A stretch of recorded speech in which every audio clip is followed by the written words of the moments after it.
Hello, friends. Excuse me 1 second while I get myself all set up.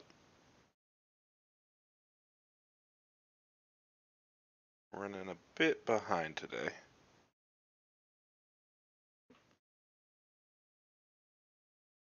Alright, there we go. Had to get my chat monitor set up, aka my cell phone. Probably shouldn't have spent most of the pre-time getting this set up. Tonight I am drinking a non-alcoholic Guinness, which is something I learned exists today. And I'm very happy for that fact.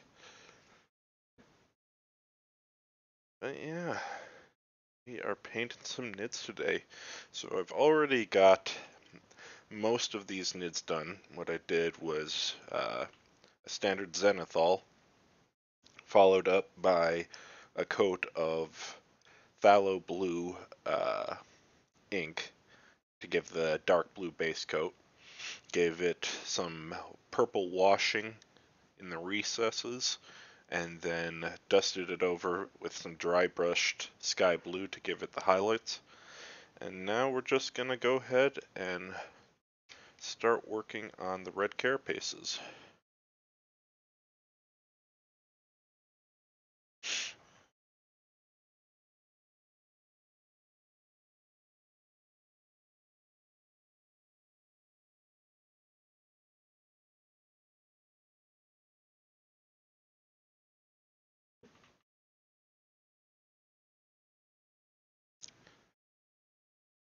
It's going to be some tedious bulk work, but hopefully it goes by quickly.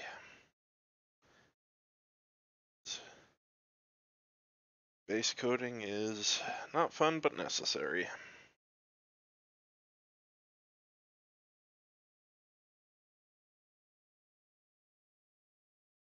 This feels like I do not have enough light going on here. Let's see if I can... Ah, there we go. That was the issue. Didn't have that lamp on full.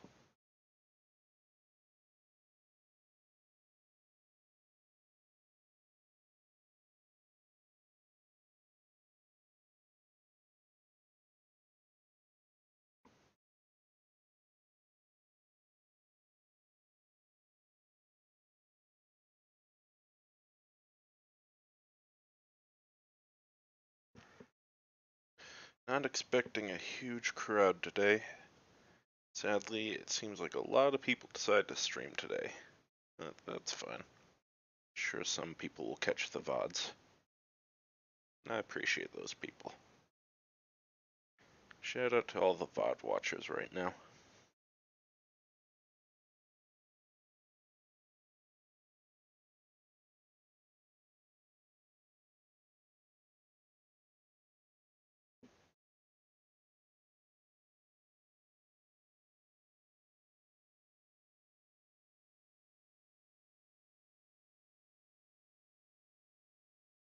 One of the reasons that this is going to be so tedious is because I've got some really thinned paint on my brush. Thinned paint tends to go on a lot more smoothly, but requires multiple layers to get full coverage.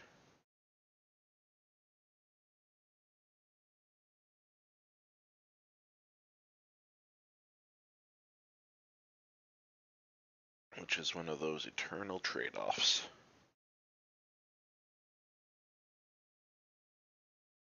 Should probably be using my painting handle right now. That will have required some forethought. We've already established I do not have that.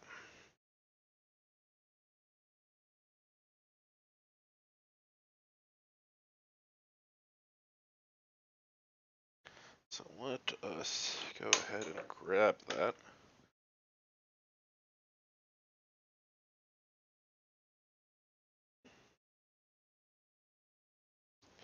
A little bit of poster putty. Press it on. There we go. Now it should be easier.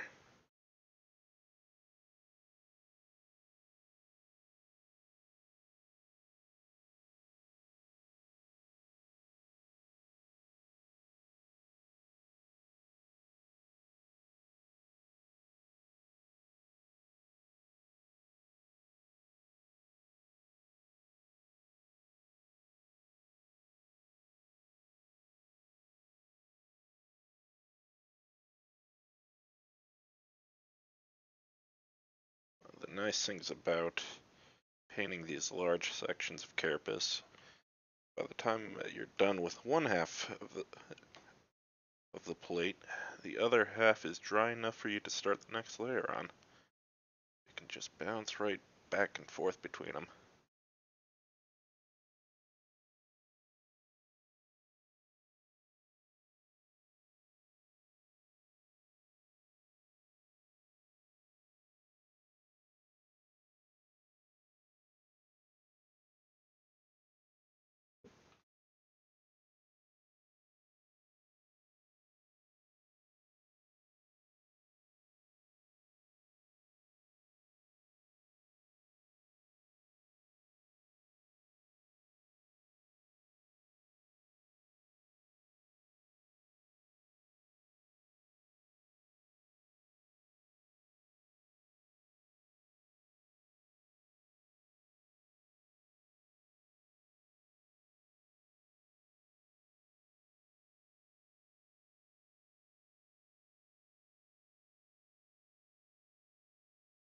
Now onto the leg sections, which are a little bit more of a pain to work with, because they're smaller, always are in hard to reach places.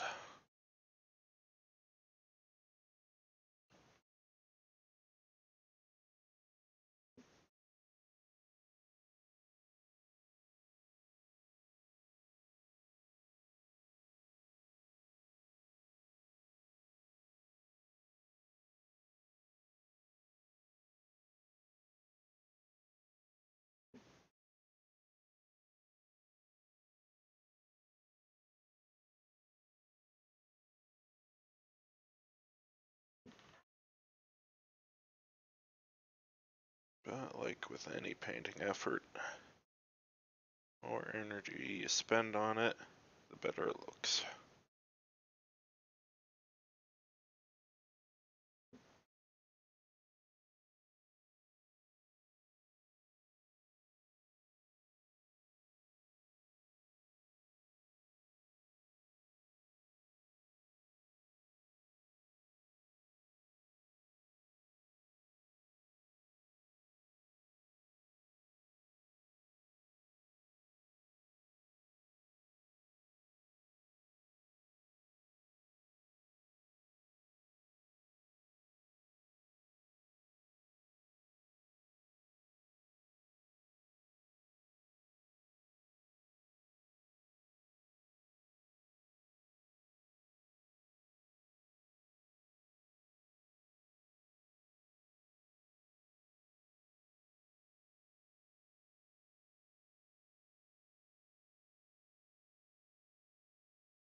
So one nice thing that I do implement when I'm painting, especially base coats, is a bit of a trick involved in slap chop.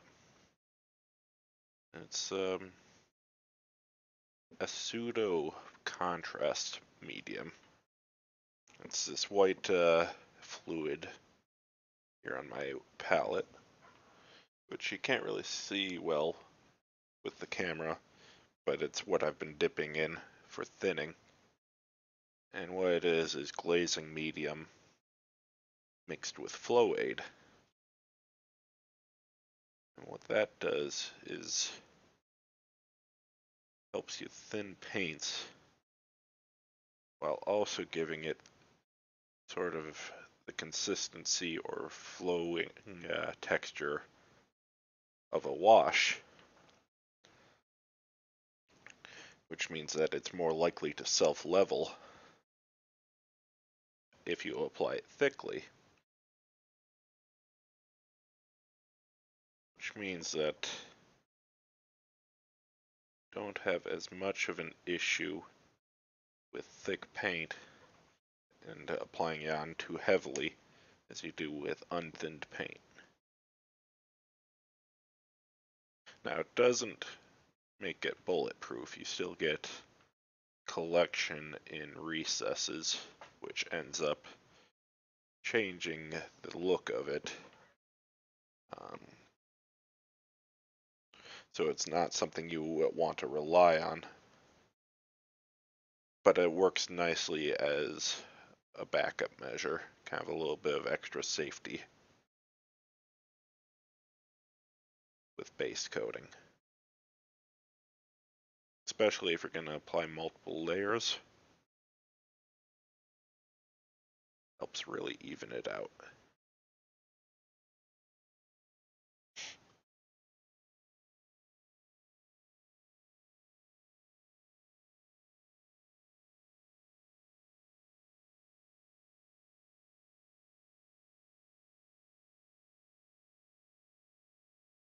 The other nice thing about it is that if you pre-mix up a whole bunch of this DIY contrast medium, you can make something more akin to a real contrast paint simply by mixing about a 2-to-1 ratio of the medium with a highly pigmented ink. So like a Liquitex ink or something like that. A high quality artist ink, really. And that gets you the translucency, that gets you um, the darkening of recesses so that it acts like a speed paint. Really, it's just a fun way to paint. I find it a lot more fun than your standard uh, prime, base, wash, layer, highlight method. Although it is trickier to master.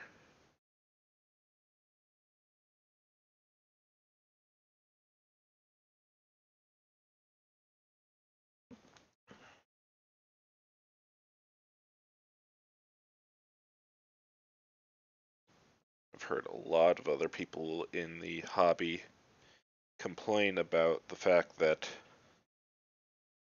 Games Workshop marketed their speed paints or their contrast paints.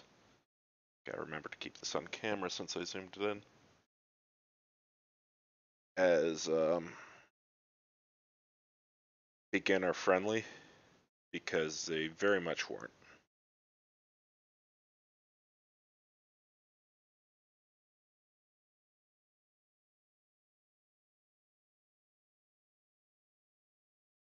They were definitely not things people should have been learning on.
The right leg is always the hardest part on these guys because getting in on the reflection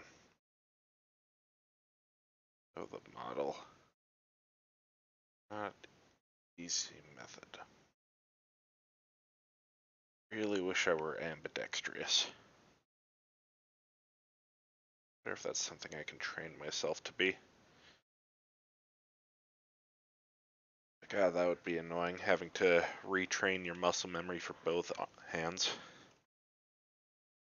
Especially in such a muscle memory dominated craft such as this.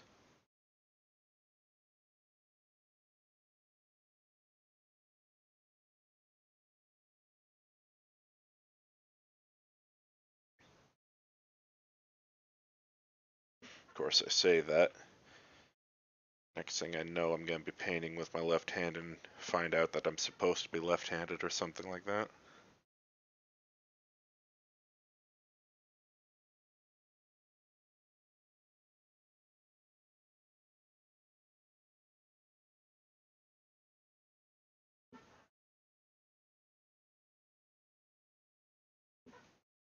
Alright.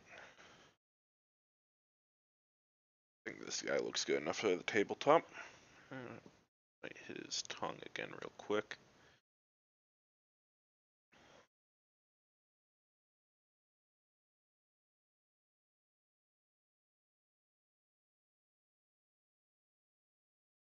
There we go.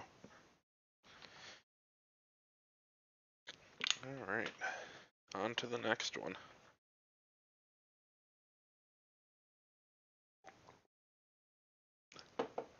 After a quick non-alcoholic beer break. Remember to stay hydrated.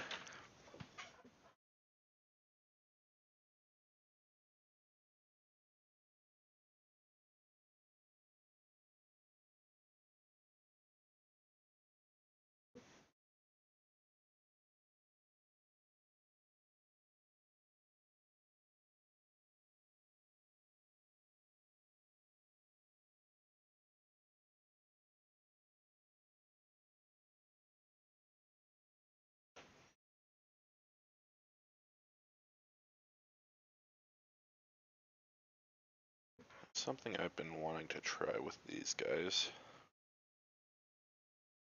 The Devourers. I didn't do this on the last version of them that I did. Let's just see what happens when I paint the barrel of their gun red.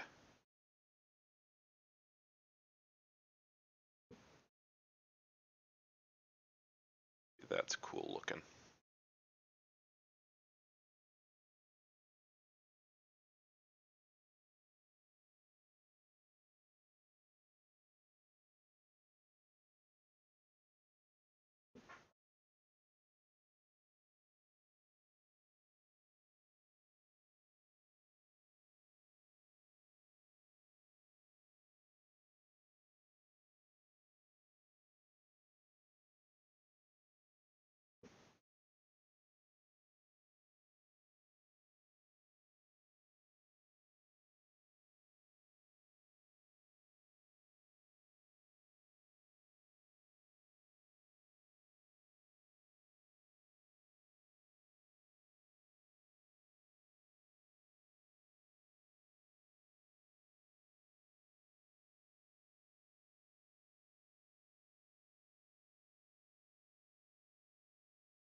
I kind of like it.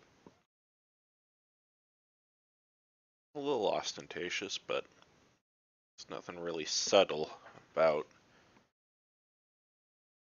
giant murderous bugs.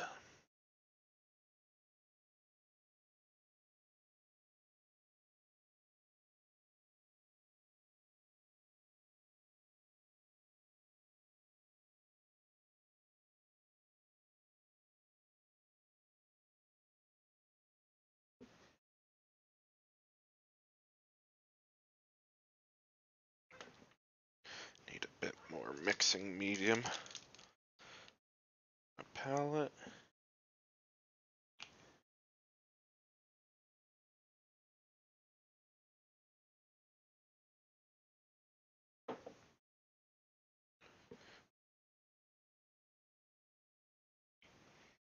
Brush was starting to get a bit dry there. There we go.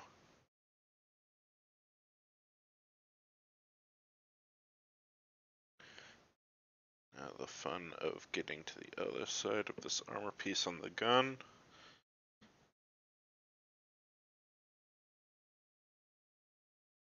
The inside parts are always the most fun. Oh, it sounds like Miller has made a friend at the door. Or there's another dog on the walk.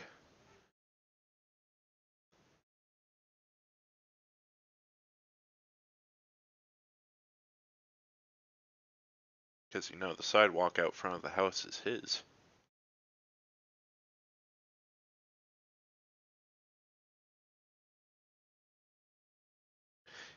God, it just bothers me when I can't get the smallest part here. Even though I'll know I'll never see it on the tabletop. I want it to be painted.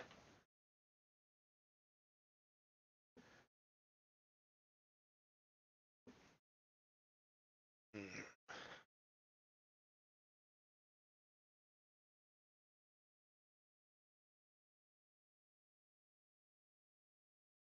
Well, these days I'll learn to stop being a completionist. Maybe.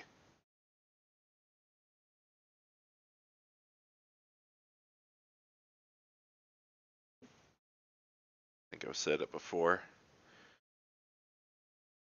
You're a completionist or a perfectionist. You've got to learn that eventually there's a point you have to say, good enough. Maybe it's not perfect, but it's good enough. Good enough for the tabletop, good enough to sell, good enough to be proud of. It's good enough. Because not everything can be perfect.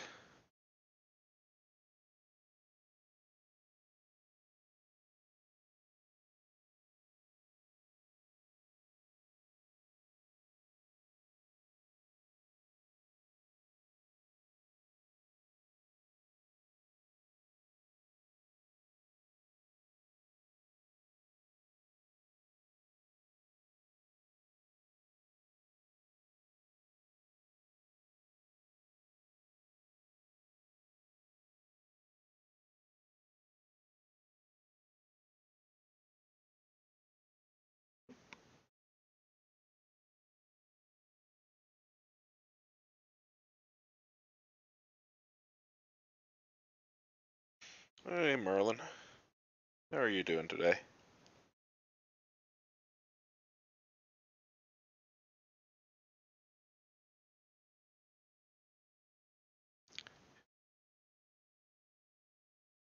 Enjoying your last days of vacation? Doing alright. Had some project interviews today. Bunch of meetings. But otherwise, it's been a good day. You gotta come back eventually.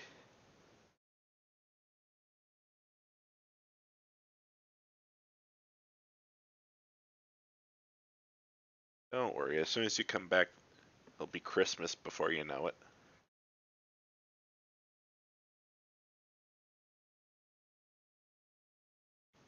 Maybe Santa we'll bring you a new Wacom tablet.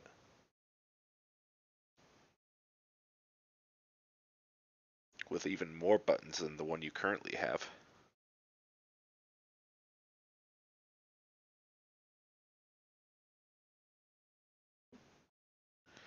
Listen, Merlin, we all want to move to Canada, but they only take so many immigrations.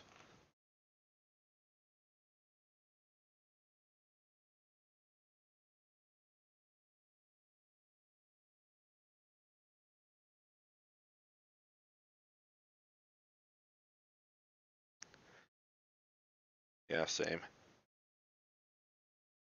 I've always been a fan of the cheaper third party. That's why I was always an AMD boy growing up. Was not about to pay Intel prices.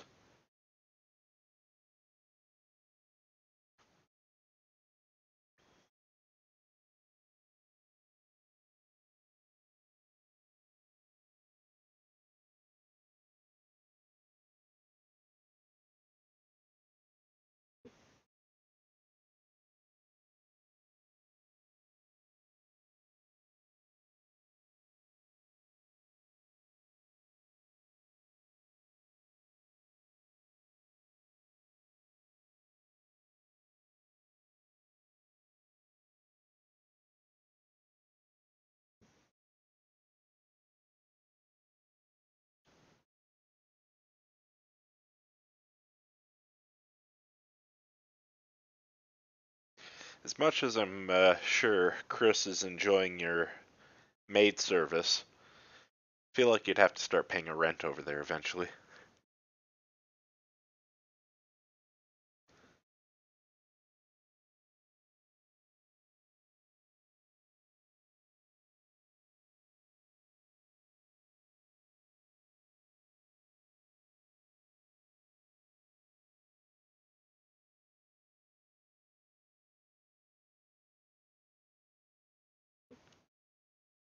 Again, they might be like me. I'd pay a maid and rent and board if I could get away with it.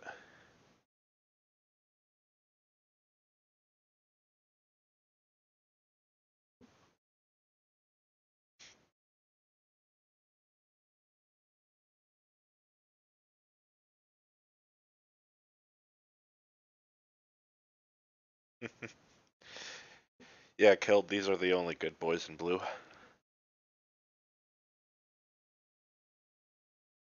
They're just as likely to shoot you, but they might eat your face first.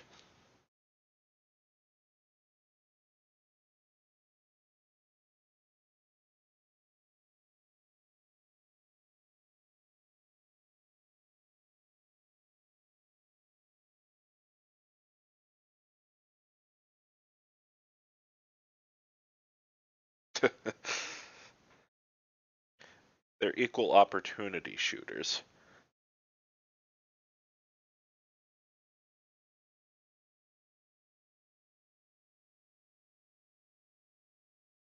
They shoot you because you're delicious.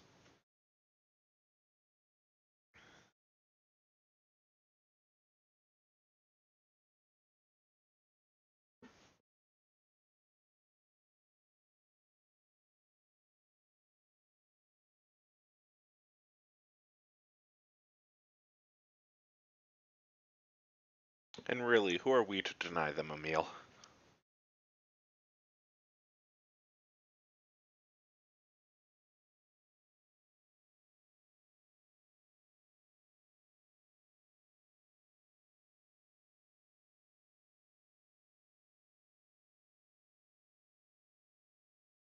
How's Fenn's dwarf fortressing going? Have they flooded their cavern yet?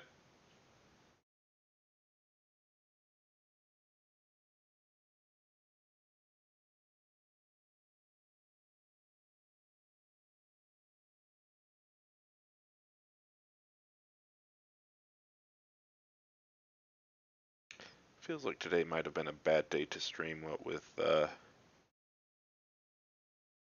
Kara stealing SJ's stream and Ben deciding to do a late stream, but oh well. I've got a schedule and I've got to stick to it.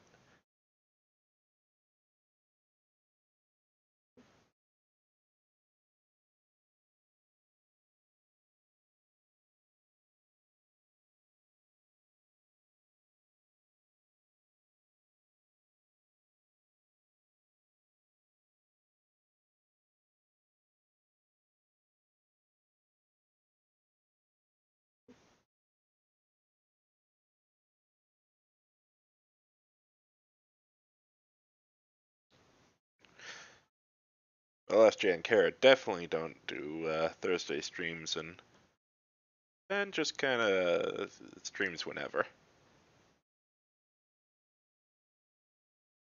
Doesn't really have a schedule.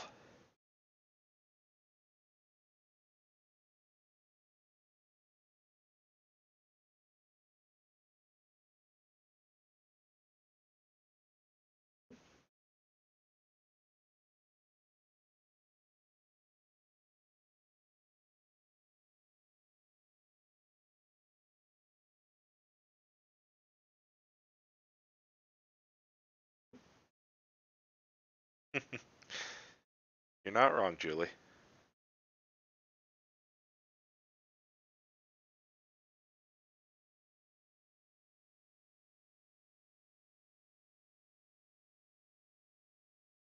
think it's Einstein who once said time is faking for fools.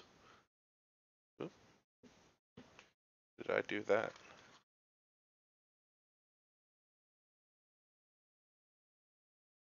Soon enough that I've been able to wipe it off. That's good.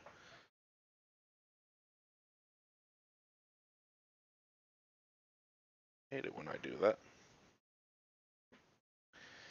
I think it was right before he and Abraham Lincoln got into a fist fight over bananas too. So I could be misremembering that part.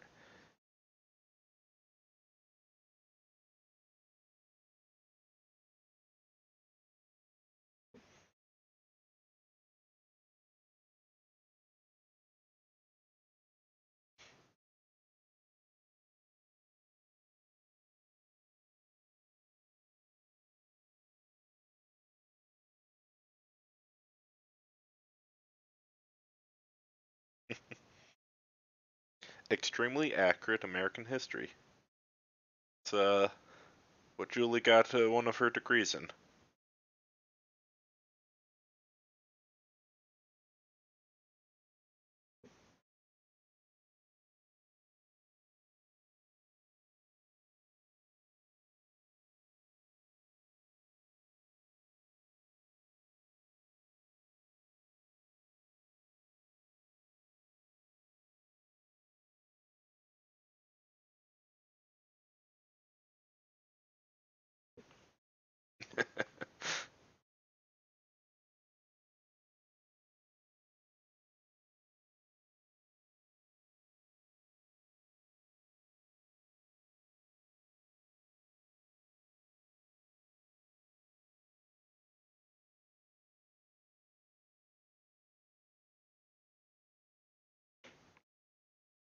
Quick hydration break. In case anyone was wondering, the um, alcohol-free Guinness is delicious. Tastes pretty much just like Guinness, except maybe a little sweeter and less bite.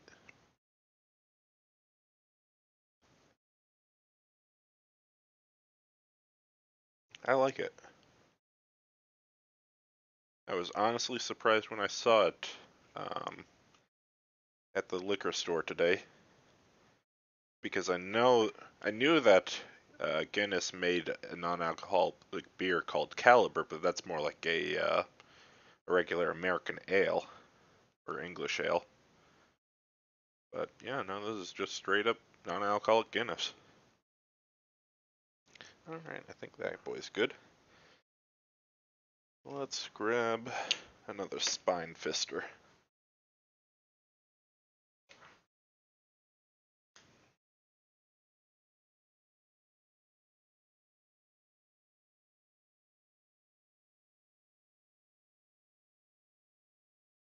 Yeah, I've been super happy about the proliferation of non-alcoholic beers and drinks in general.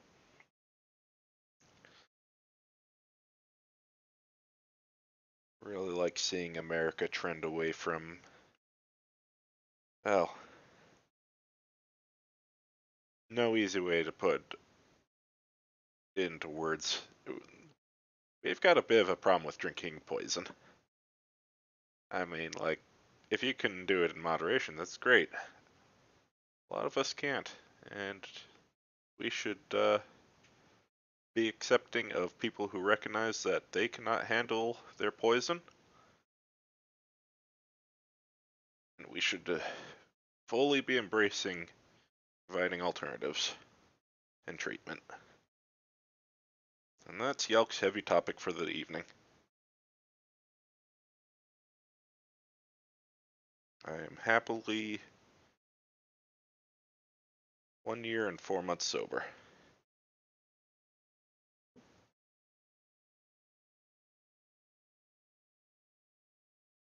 That's great to.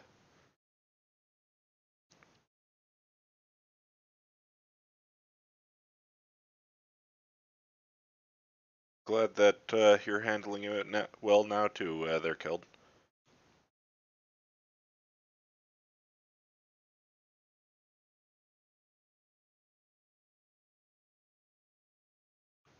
We take our wins here.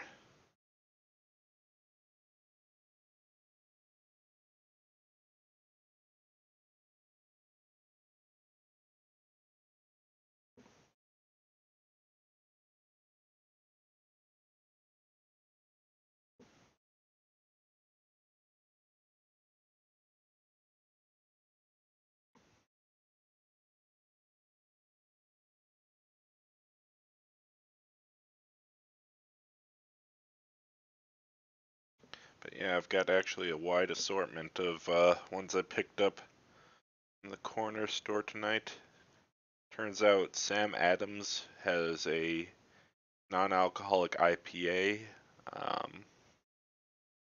Stella Artois has one.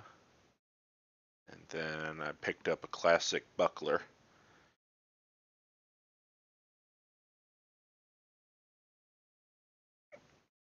But yeah, it's certainly come a long way since when the only option you had was no duels.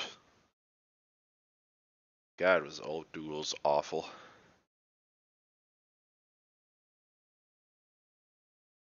Like, it got the job done, but you weren't happy about it.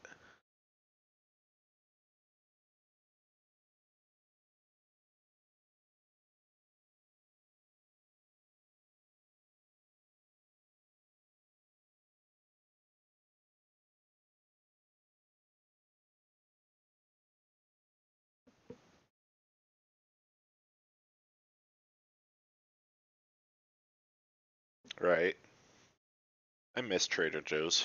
I mean, I love me Aldi's. I really do. But there are times I want the extra selection that Trader Joe's has.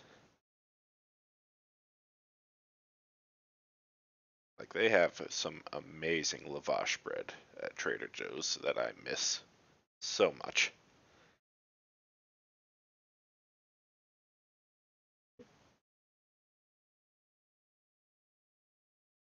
One thing I'm keeping an eye out for the next time I go shopping is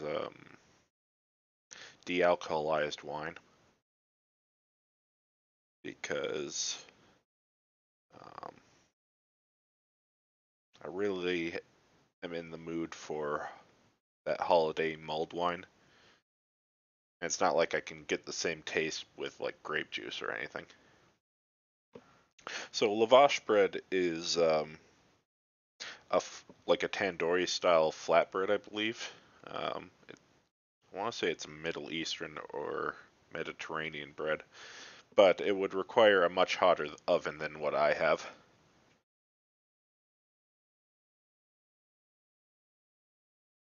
It's one of those deals where like you can make pizza at home, but if you want good pizza at home, you need an actual pizza oven.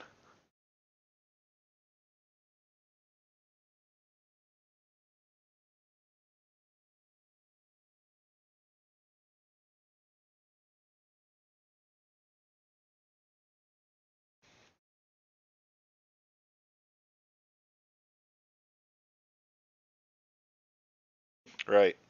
Ironically enough, I did get a present of a pizza stone from one of my regional execs for my 5 years or not my 5 years at Avnod, but for my promotion.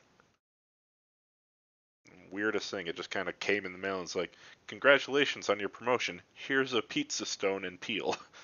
It's like, okay, sure, I'll take that.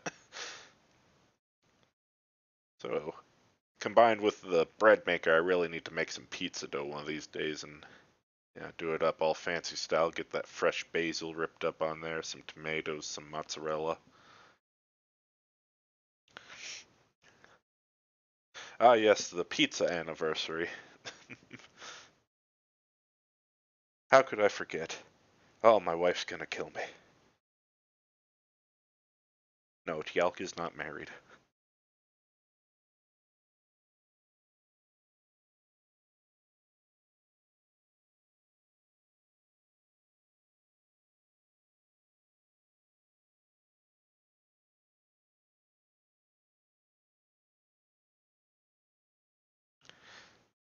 Did I scare you for a second there, Merlin?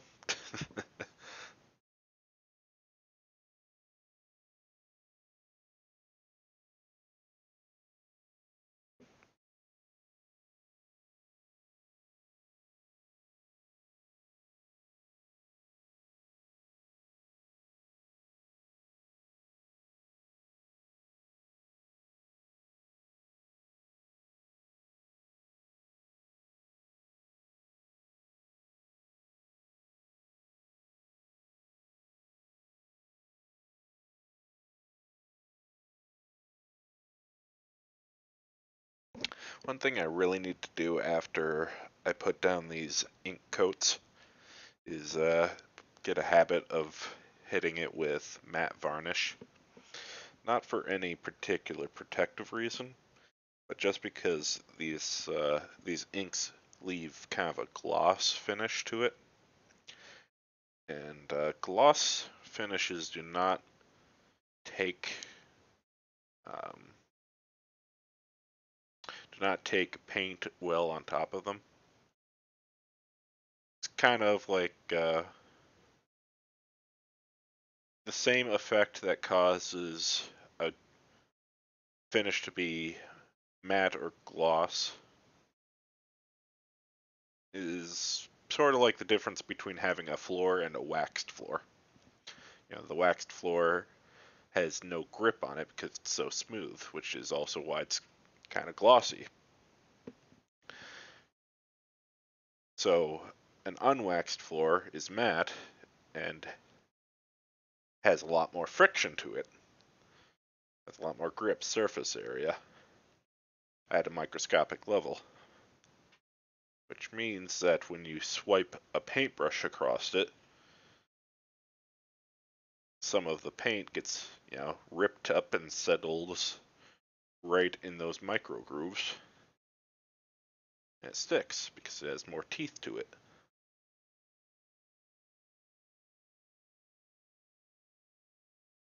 So basically what I'm saying is that for smoother, more even coats of paint without a lot of pooling, you want to make sure you're working with a matte surface most of the time.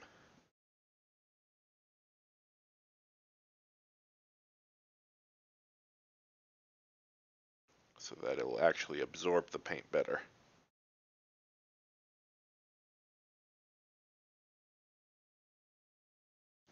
So with me working on a relatively glossy surface, the first layer is going down significantly more blotchy than it normally would.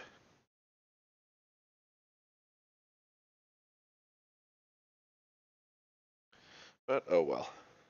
That is why we put down multiple thin coats, so that we can even it out over time.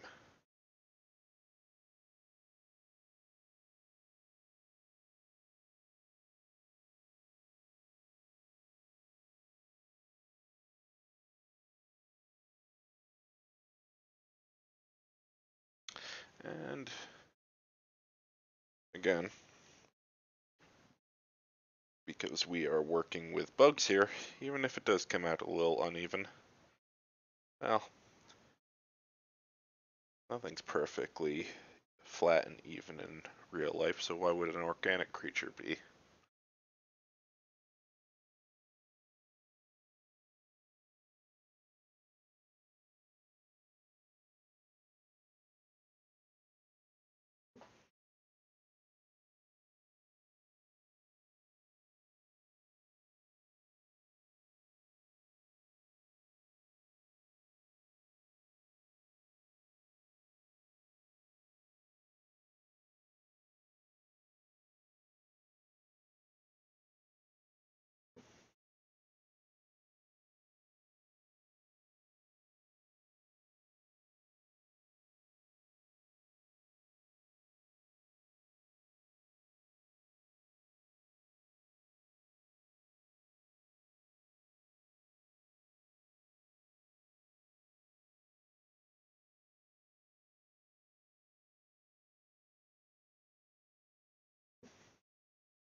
So one thing to note, let's see if we can get a good focus in on that with my camera. Probably not. But basically, if you see that blob that I'm now attempting to wipe off on my brush tip, that is really bad.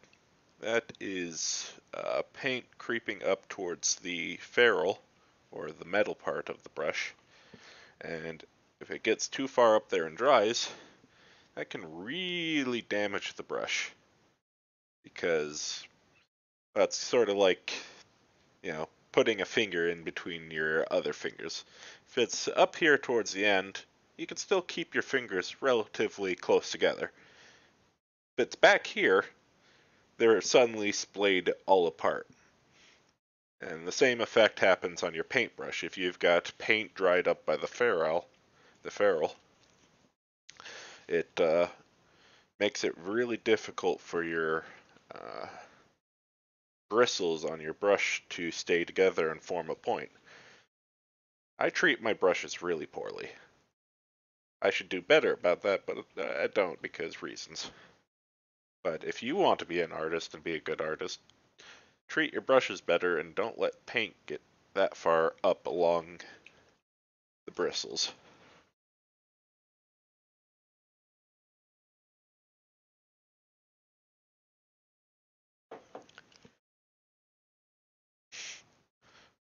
Or simply be like Yelk and just buy a whole bunch of cheap brushes so that you don't care when you ruin them completely.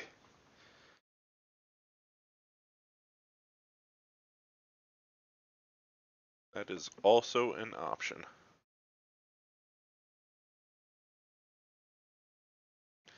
Well, thanks for stopping by, Merlin. Hope you have a good rest of your night.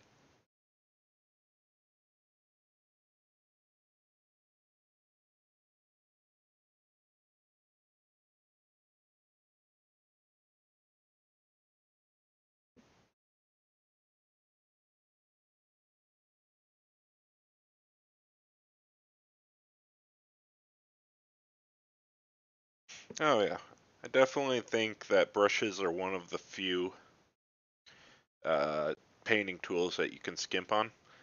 Like if you're working with cheap paint, nothing you do is going to make a good result. You're going to end up with chalky paint no matter what.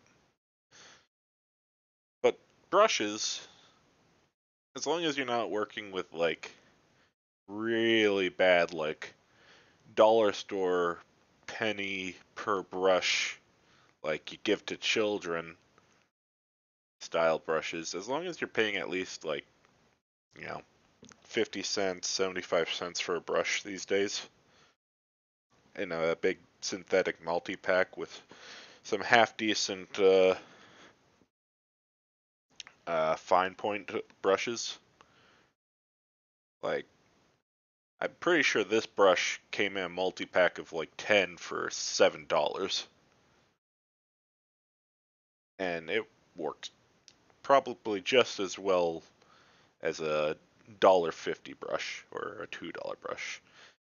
Now, I've heard that for some higher end painting, like with oil paints, working with real natural, like bristle brushes from like boars and stuff, actually makes a difference. But for acrylics, synthetic will get the job done every day.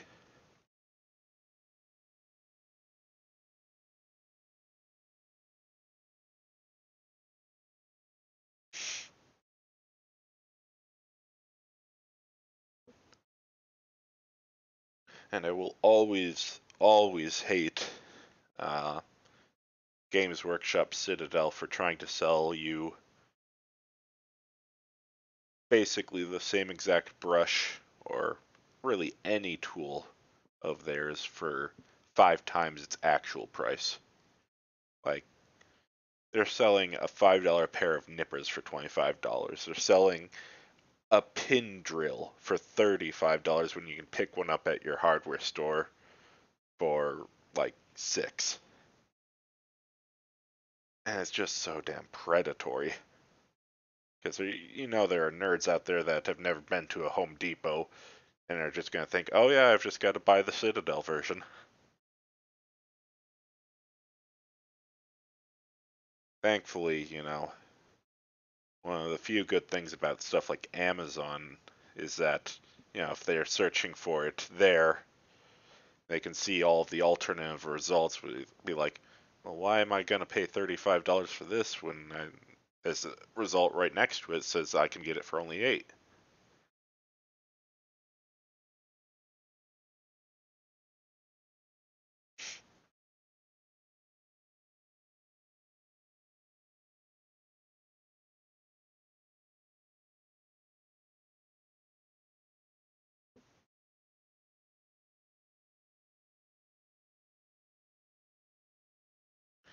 I fully respect supporting companies when they make a quality product and it's uh,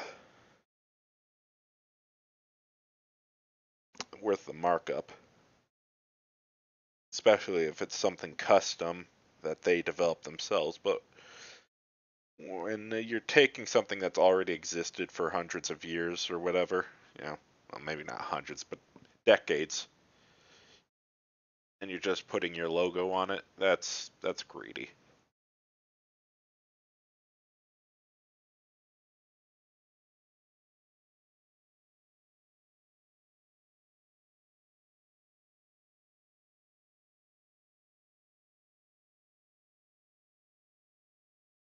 It's like the difference between the people actually handcrafting their goods on Etsy versus the people that are just getting things drop shipped.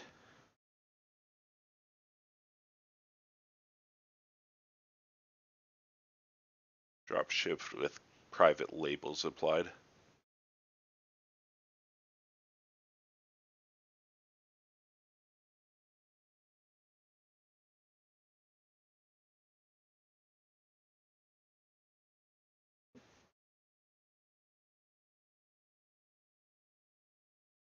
Right?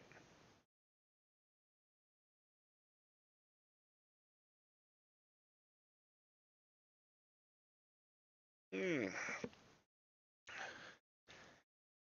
Aren't I in a ranty mood tonight?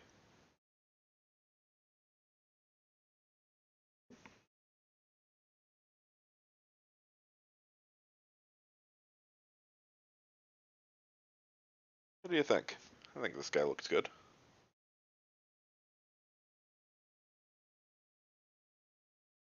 One day I'll actually get a proper,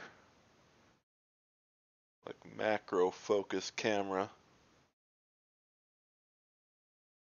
so that y'all can see the detail better.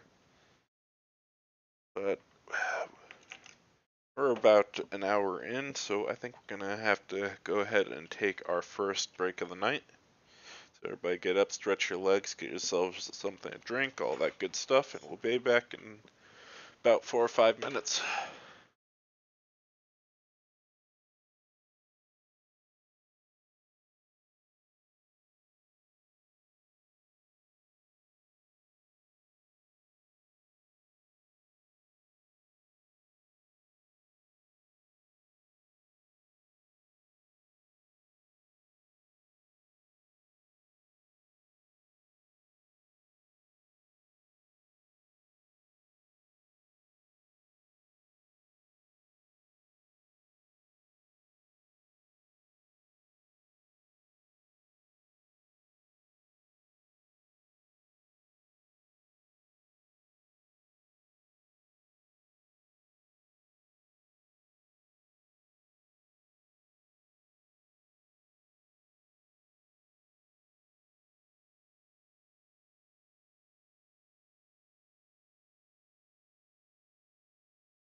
Alright, I'm back a little bit early.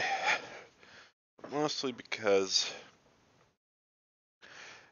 I think I want to tackle the Brood Lord next. And I've got to think really hard about how I want to do it before I start putting paint on the model. Because so far, my strategy here has been put red on the carapaces and the weapons.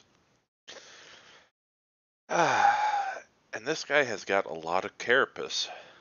Like, a lot of carapace. So he's got these shoulder pads, but he's also got the chest plates, his legs, all the way, even his tail is covered.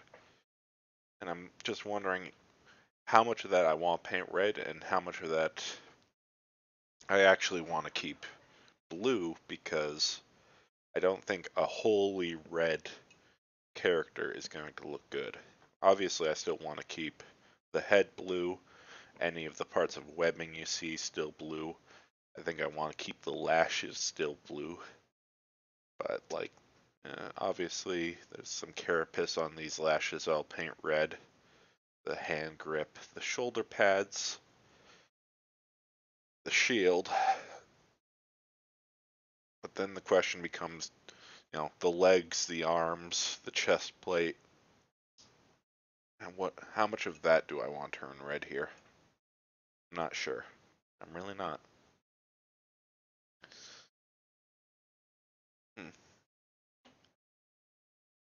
Maybe y'all have some opinions?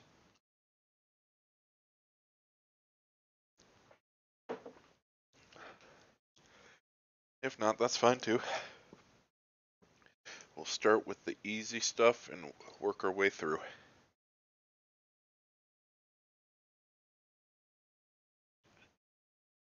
I'm gonna load my brush back up. Okay, this is actually my number 4 brush, which is not the one I intended to grab, but will actually work for what we're doing here because we're working on a larger model.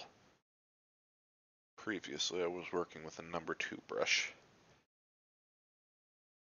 The fun thing about brushes is that technically they can, a number 4 and a number 2 and a number 0 can all achieve about the same level of detail if you've got good enough motor control and a gentle enough touch, because they all still come to a point at the end. But in general, it's easier to control with a smaller brush because of the taper angle. But a larger brush has more body because of the larger taper angle, and thus better holds more paint inside of it. So it's better for larger sections.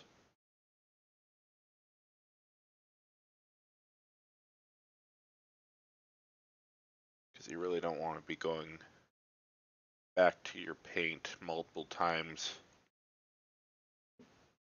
on the same piece when you're working against the paint drying, and when you're mixing colors on the palette, because you could get a different shade on your next brush load, or you could accidentally go over an area when it's dried.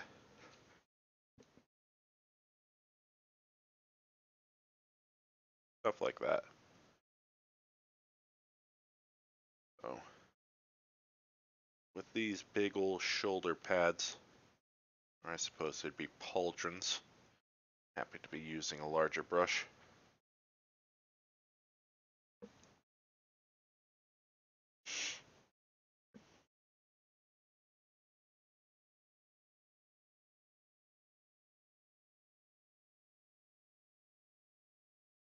And For those just joining us, welcome back to Yalk Explains super basic art concepts that everybody should already know.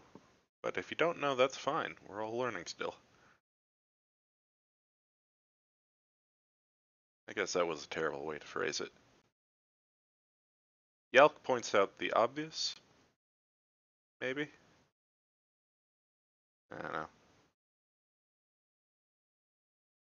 There's a good way to phrase it that isn't condescending.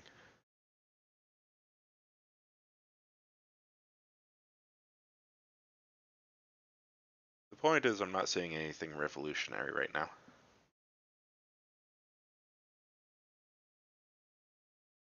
This is basically Art 101. Some people need Art 101.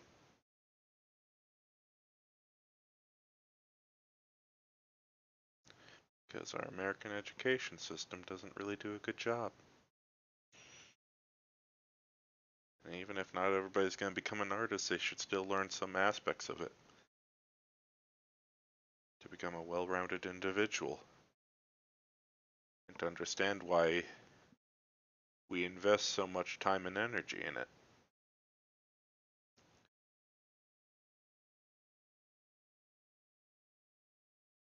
And if you want a better understanding of that, just listen to any time Unarmed Oracle talks about why STEM majors desperately need humanities in their curriculum.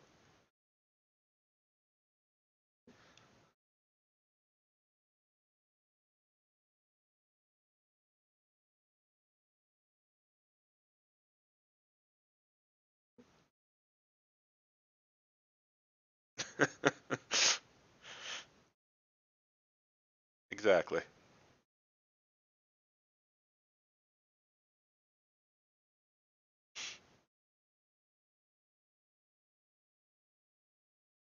So many technical writers that have got the technical side of it, but really do not understand the writing side of it.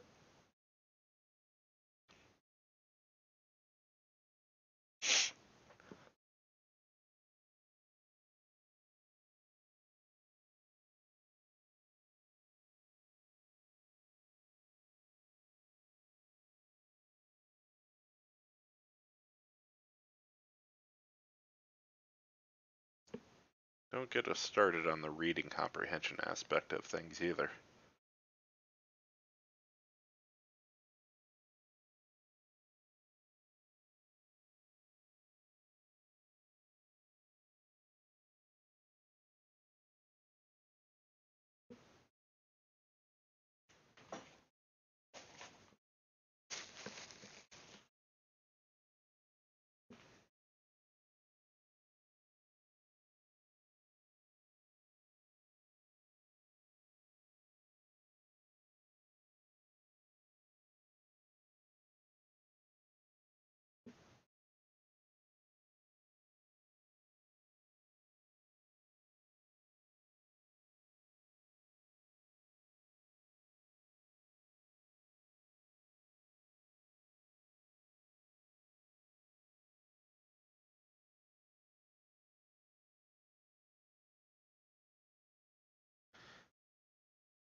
Kind of finding this model to be a bit funny given the color scheme, because it's starting to look to me like a crab. Like the carapace is really crab shell shaped right here. Especially with these little barnacle looking things on it. Like this is almost certainly space crab. And thus I must ask a question. Do y'all think Tyranids would be delicious cooked with butter?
currently constantly resisting the urge to blow on my model, because I know that would sound awful on the microphone.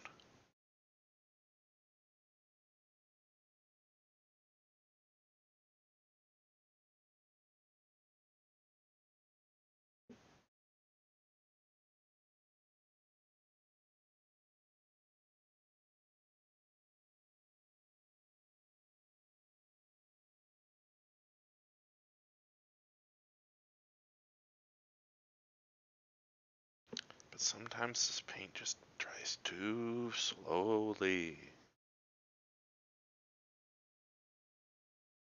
I've got more layers to put down. Hurry up.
Definitely think at least very.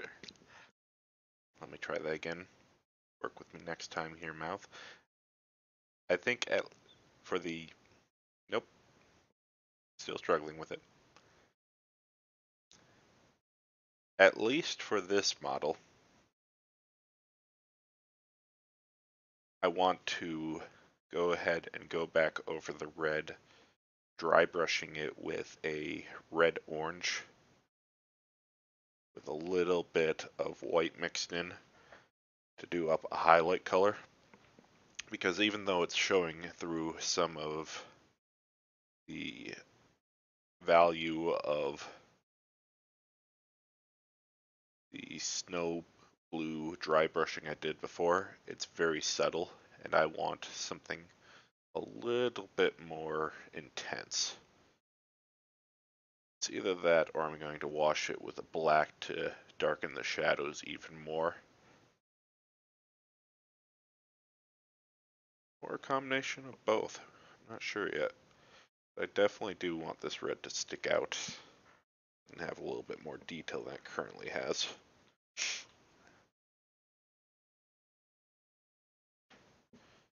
Alright, I think I'm going to swap back to my number 2 because now we're going to do some more detailed sections.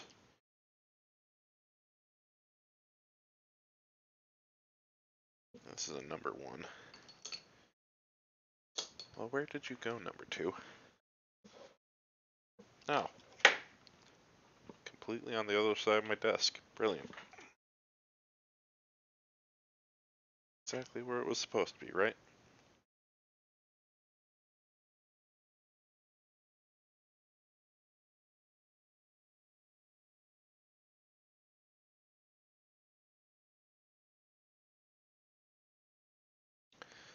Alright.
just going back to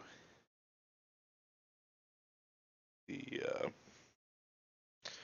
writing topic for a second, musing to myself internally about how interesting it is that in so many aspects of um, life, there is what I would consider a square law of knowledge and praxis, or a limiting factor would be potentially more adequate to describe it. But basically, the idea that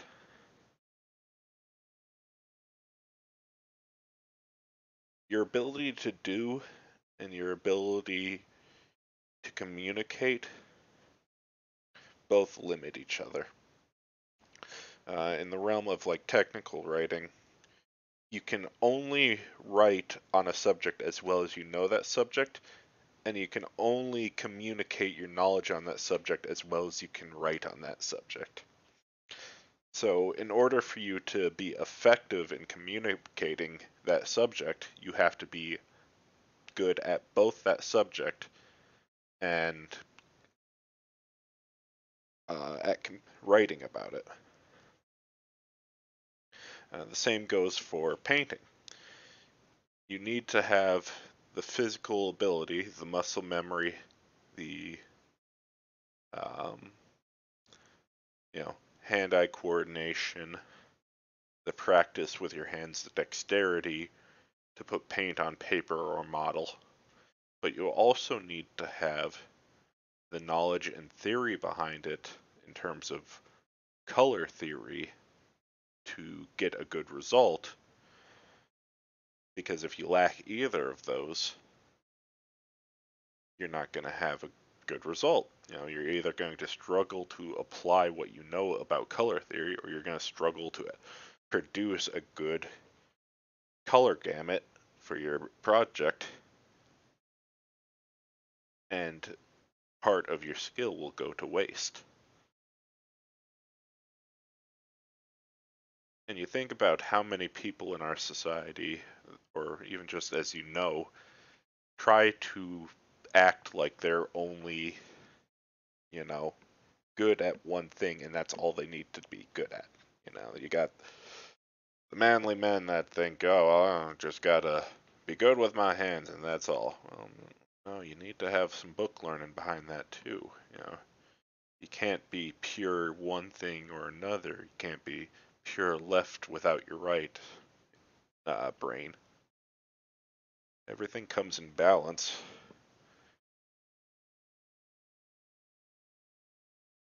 You need to know as well as you can say.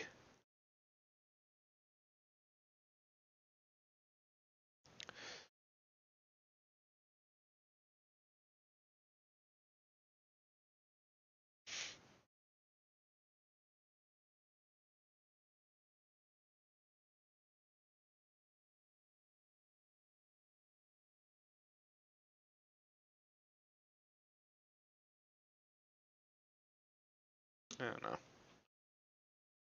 Maybe that's something that's obvious to others. But when I think about it, I feel like it just doesn't get discussed enough.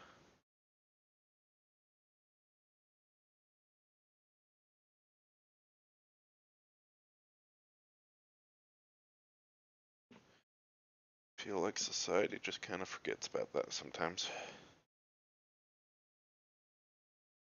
We really need to be willing to say things like that out loud to remind ourselves what it means to be human.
You'll ever get like halfway into a decision, and you're like, oh God, I hope this was a good decision.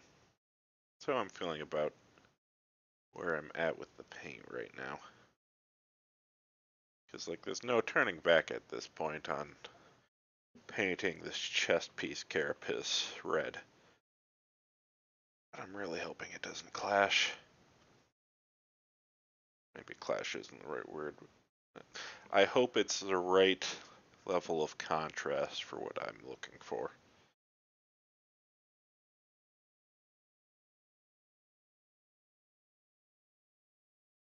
Because if not, it's going to take a lot of effort either going back over it with blue or doing up all of the carapace in red in order to get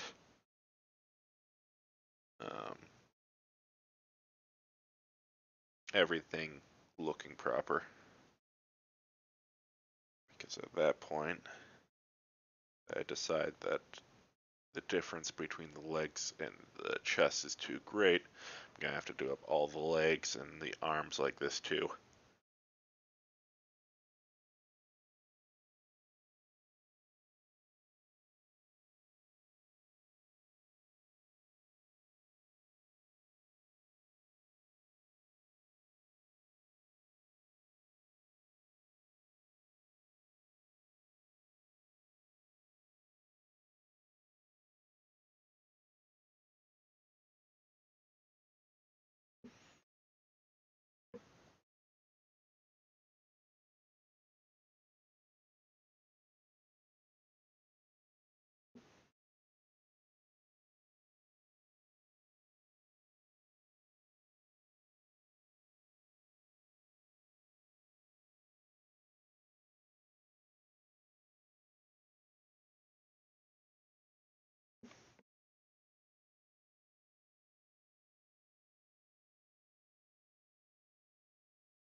Oh, the joy of painting large characters.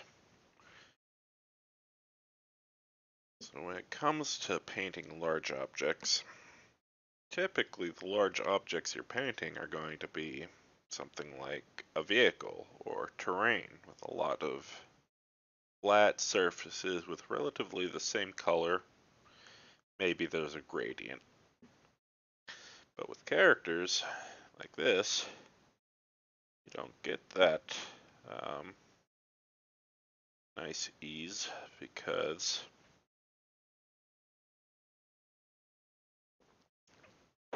they they often have all these little details on them. So while you can do the base coat with like an airbrush or something to do the bulk of the work at the start, you can't really go further on the airbrush for details like what I'm doing right here. Unless you're really good at masking for overspray. And I am not. I do not particularly enjoy using masking fluid, and you can't really use masking tape on curves like this. So, yeah, do the base coat and then you're left to brushwork after that.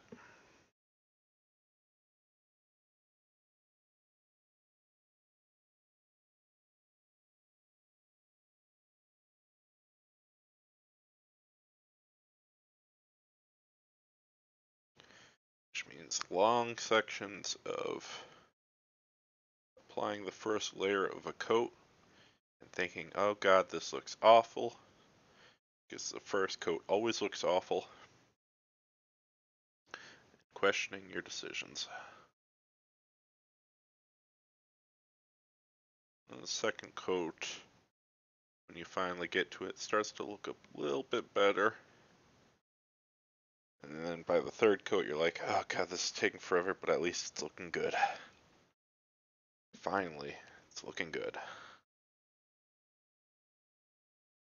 Then you smash it with some wash and highlighting, and then you're like, oh god, why did I ever doubt myself? But, that's like 5 hours later compared to on a little mini.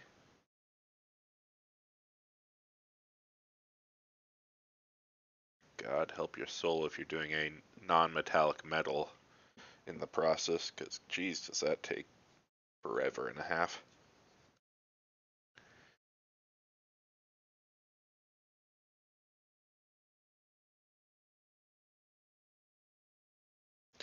For those at home that don't know, non-metallic metal is where you create the effect of an object on your painting being metal without using metallic paints. You do it by using a lot of layering and glazing in your highlighting in order to get smooth transitions between a sharp highlight on a linear section of an area and good shadows on it as well for the rest of it, to sort of give the effect of a streak of light across, say, a blade or something. Takes a lot of effort and a lot of skill to learn. It's definitely something you should reserve for higher end models or show pieces. Things you want parade ready instead of battle ready, because it just, oh, I've seen some videos, it takes some time. And I am not that kind of painter. I want these on the tabletop. I want them to look nice on the tabletop, but I want them on the tabletop. Did I run out of music? I think I might have.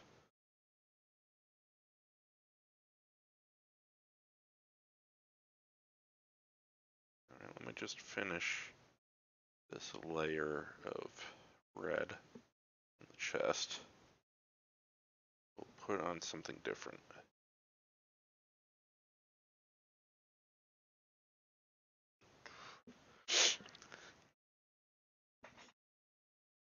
I don't know, what sounds good after electro swing?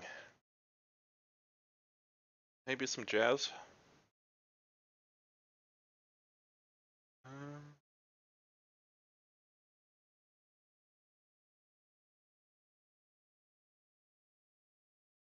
Ooh, Bing Crosby.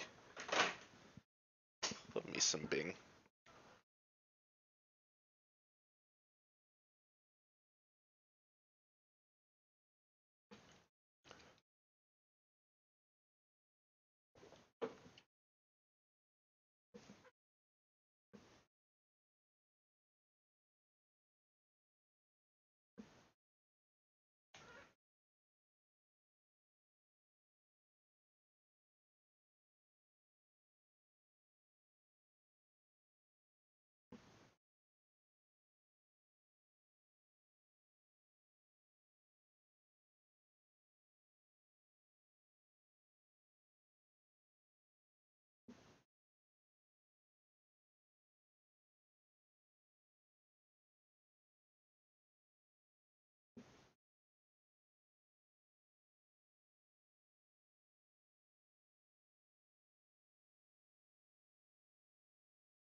I'm not hating this now.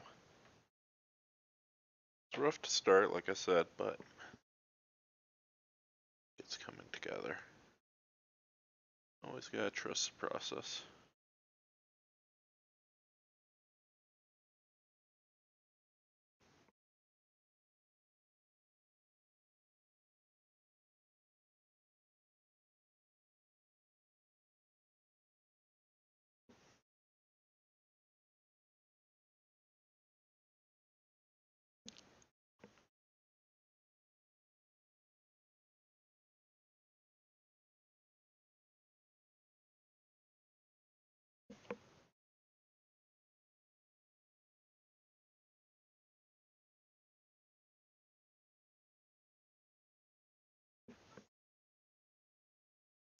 God, I love old blue eyes.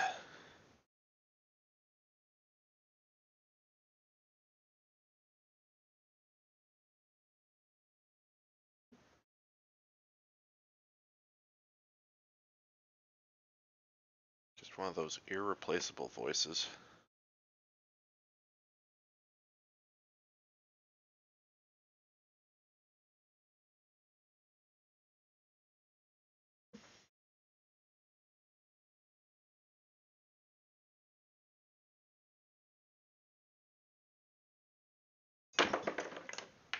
Well, shit.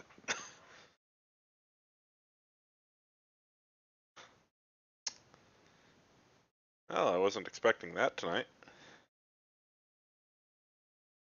Huh. Okay, well, make it easier to reach some of the details.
I've got a feeling I'm gonna have to get in there and paint his teeth, too.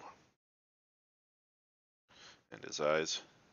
For the eyes, I'm gonna do like a fluorescent yellow or orange.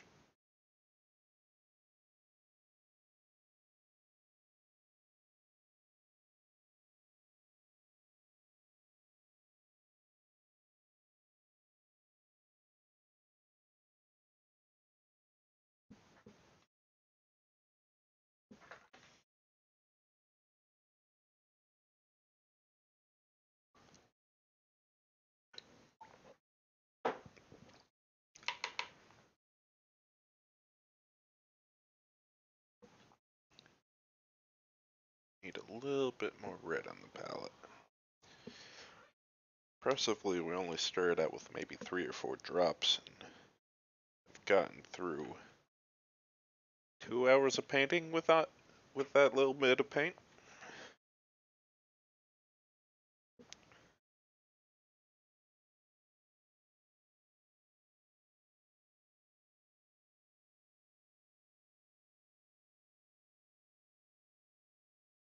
One of the many reasons you should thin your paints. Makes them go a lot longer. Because you end up only using just as much as you need to cover and no more than that.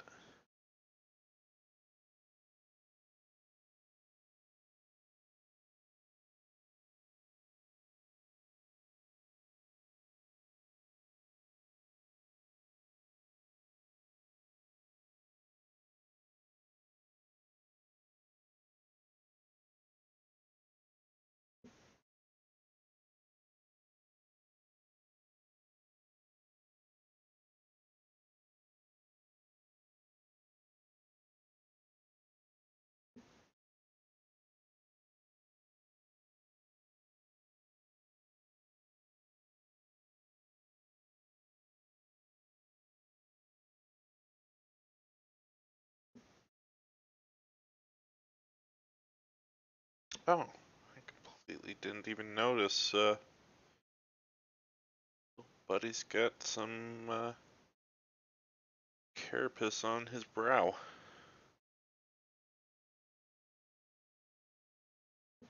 Can't leave that out. Where's my fine detail brush? That's a triple aught. That's a quad aught.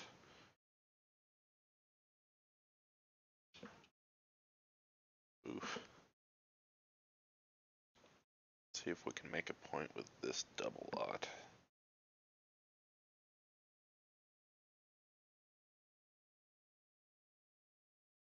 I might be able to do.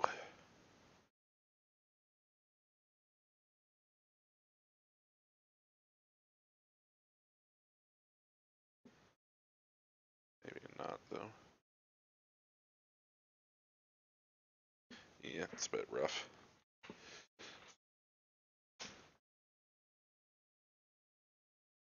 Let me just dig through my paintbrush stash real quick. Oof. 5 aught. 10 aught. Jeez, why do I have such small brushes? Regular aught. Oop, nope, that's a flat. Well, geez, am I not having a good time finding a brush? 5 aught.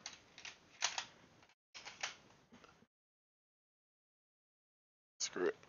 This triple out of work.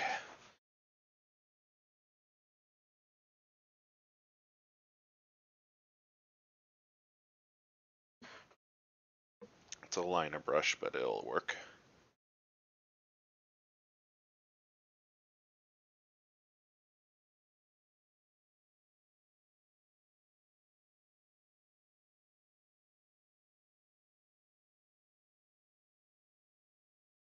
Only difference between a liner brush and a normal round is that it's got a much longer body, which means the taper is much more gradual, and it does better for sliding along crevices, i.e. for lining. But with a careful hand, you can still use it as a normal brush.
I like that.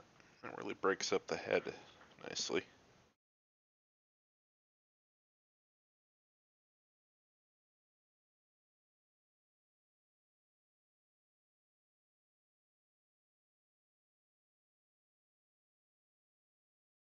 Again, I'll want to come back through and do a little bit of highlighting, but just this base coat. A little bit of red there down the center. Makes it less monotonous.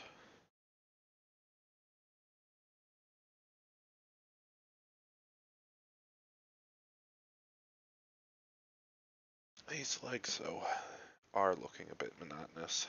Which is sort of one of the things I was afraid of.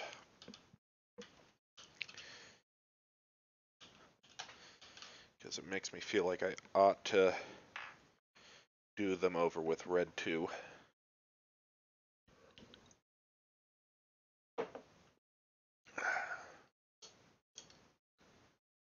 Uh,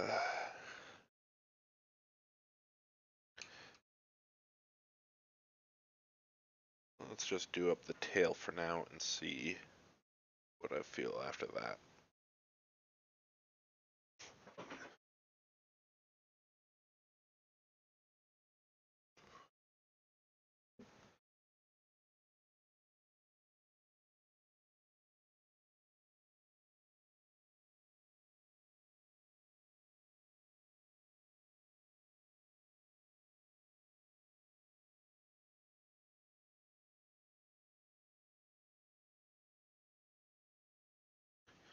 Because this tail piece definitely connects into the back ridges of the armor, and I can't just go and leave that unpainted now, can I?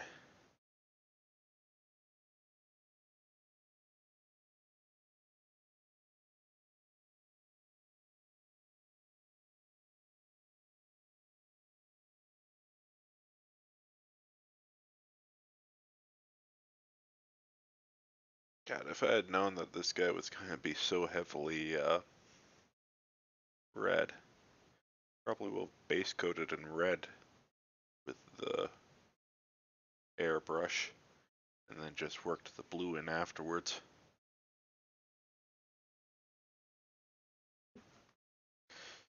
Hindsight, though.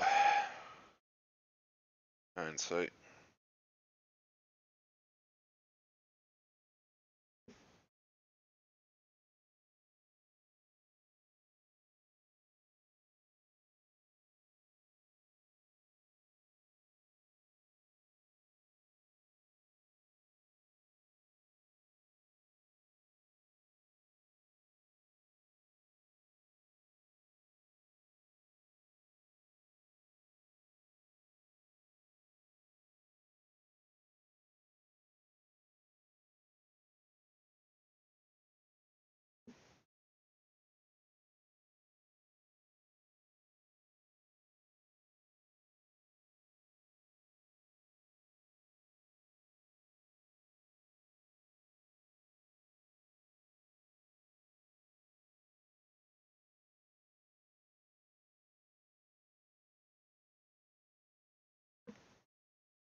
Again, one of those areas that's kind of a pain to get to with the painting stand.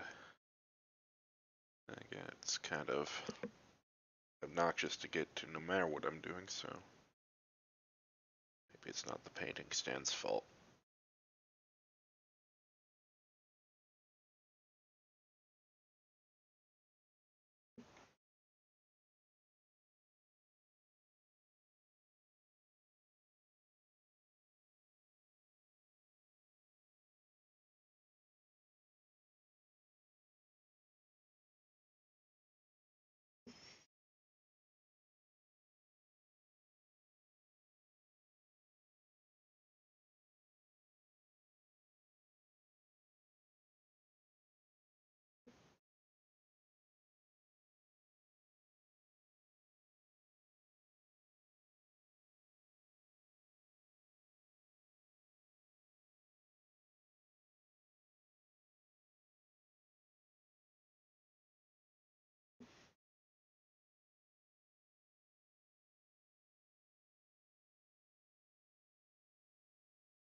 Well, I have run out of my drink, and we have finished up the tailpiece, so I think we're going to take another quick break, and then I might go for another maybe 20 or 30 minutes here. Try and finish up this piece. We'll call it a night. So everybody get up, stretch, swap your fluids, all that good stuff, and we'll be back in a sec.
Well, Hopebot, I really wish I could remove my muscles some days, especially the back ones. Like, those were the ones that give me the most fuss at the end of the day. Speaking of which, I need to put my back pillow back on this chair. There we go. Oh, that's much better. Alright, I poured myself the Sam Adams non-alcoholic IPA, and woo boy, does it smell and taste like an IPA. That's actually surprisingly good. Like, better than some alcoholic IPAs I used to drink. Honestly.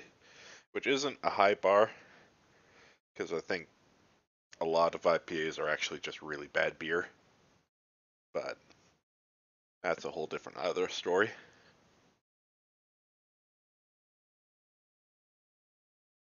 Let's see. Let's paint this tail tip too.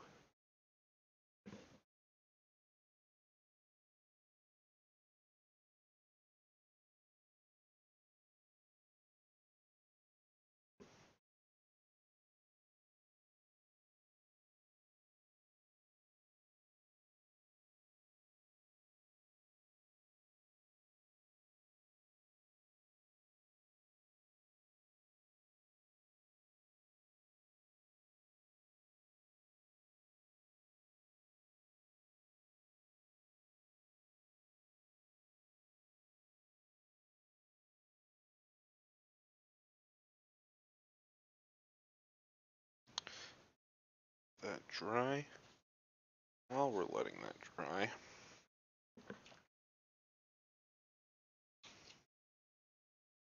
let's see, where did I put the super glue? There it is. Let's put this guy's arm back on. help of some super gel glue.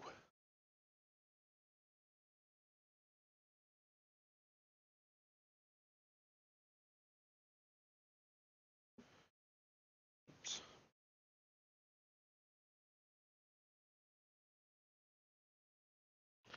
Okay.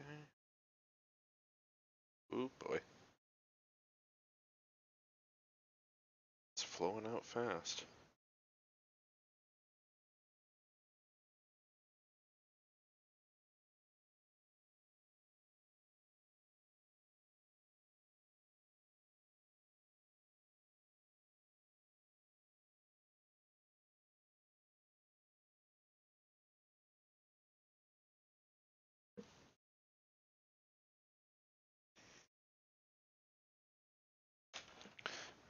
Right, hopefully I can get this in the right spot.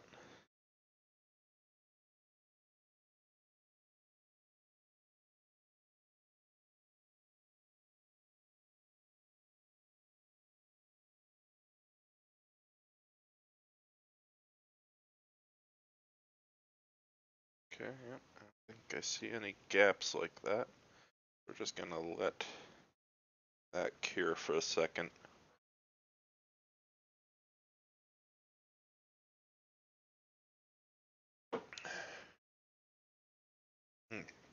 Yeah, just the right amount of hops. Very citrusy. Sort of like they used a lot of Cascade hops, but not like overpoweringly bitter.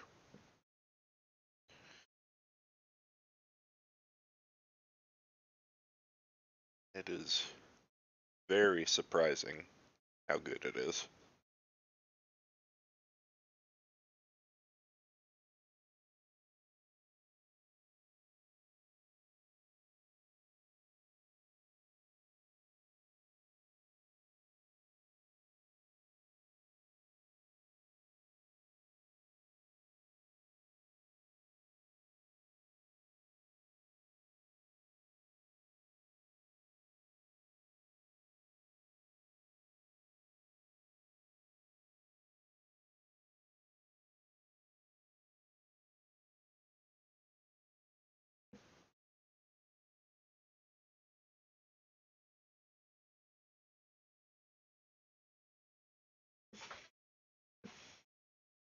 Alright, now that I think I'm done for now, base coating that, uh,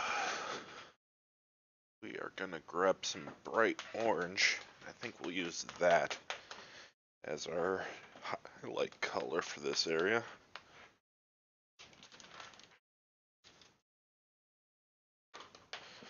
And one of the important things we're going to do is we're going to test it on a less important model. Specifically, this Spine Fist model, because I've already got a few of those already set up. So I don't care if this one turns out poorly. So we're going to grab one of our smaller dry brushes, which again, just happens to be a cheap synthetic makeup brush.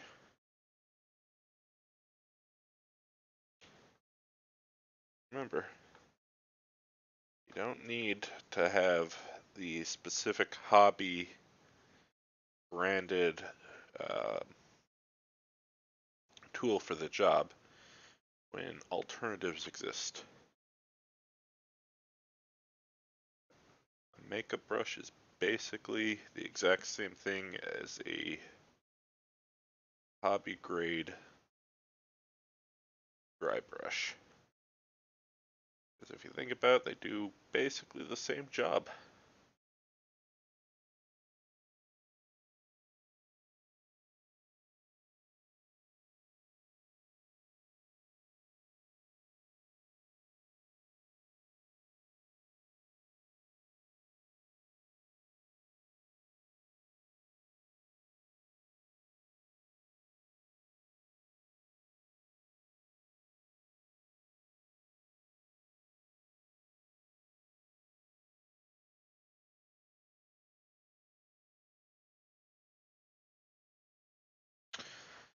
Now, Immediately, I can tell I'm not in love with it.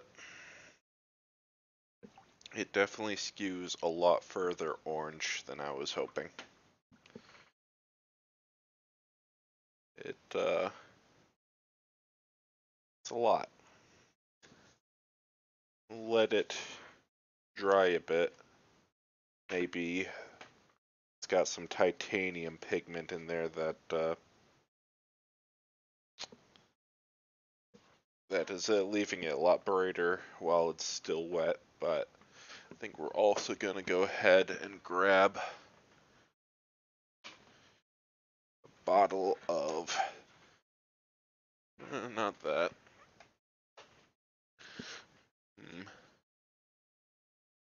What will we grab? Maybe we'll just take our existing red, which is the Vallejo Flat Red.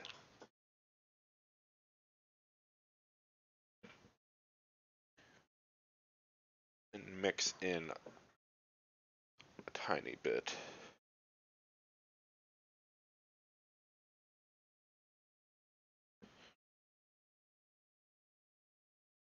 Gotta wipe out all of the moisture from this now that I've washed it off, otherwise it'll be super streaky. We don't want that. But we'll take...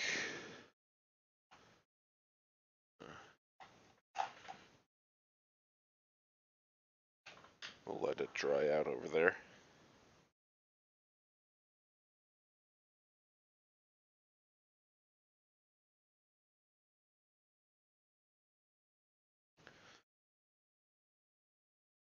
Yeah. A little more orange.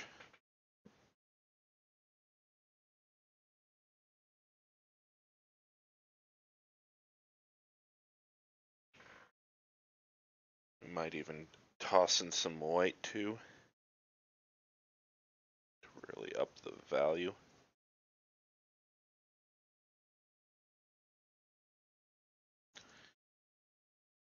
We'll try this mix out.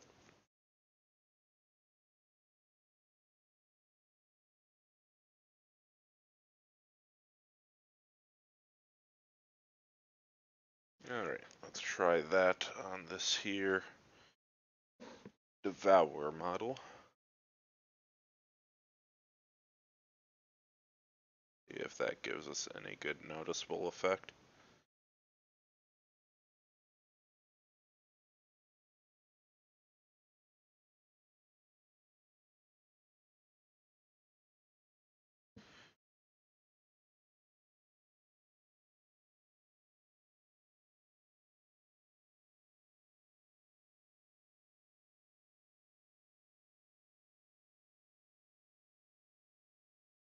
Definitely like that better than the pure bright orange.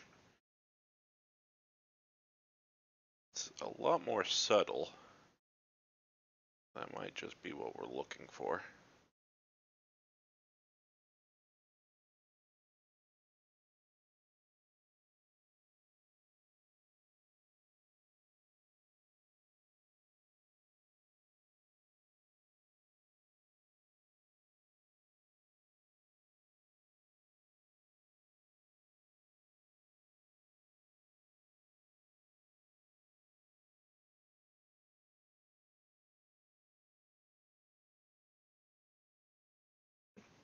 So on the left here we've got the clear orange, and on the right we have the mix. And I think the clear orange definitely impart a lot more orange onto the flat surfaces. Hmm.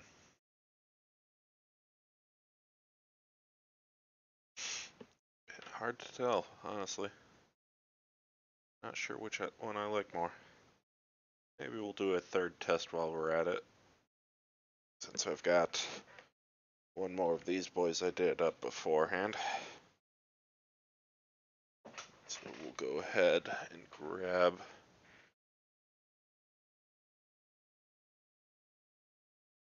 a little bit of the game color white.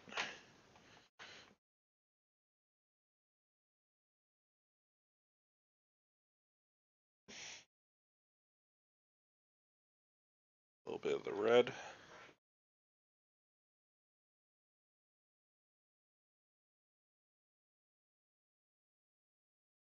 Obviously this is going to end up making sort of a pink color.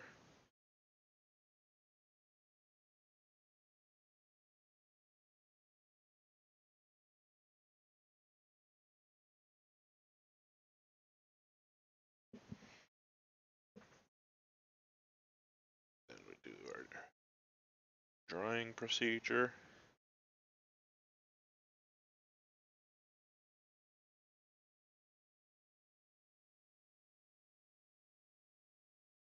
And leaving this a little bit wetter.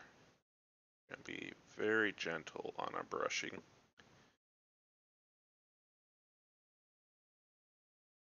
That we're only hitting the tips.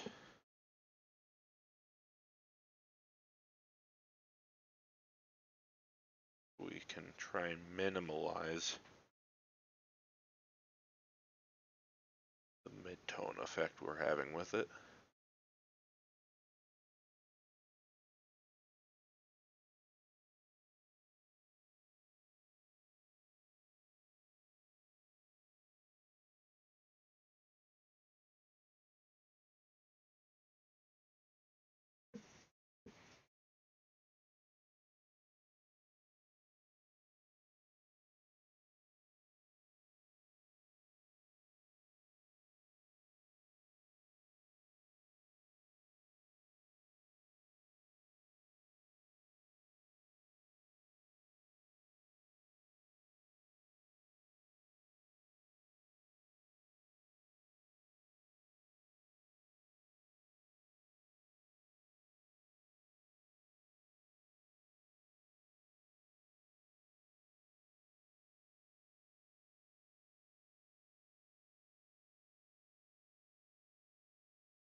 I kind of think I like that more.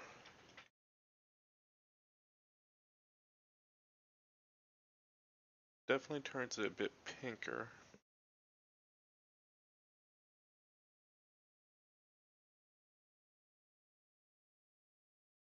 But it does keep the hue better.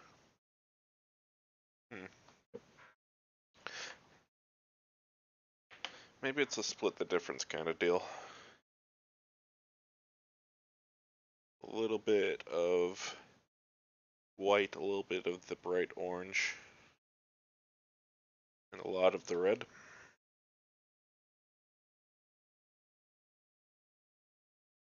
Sure.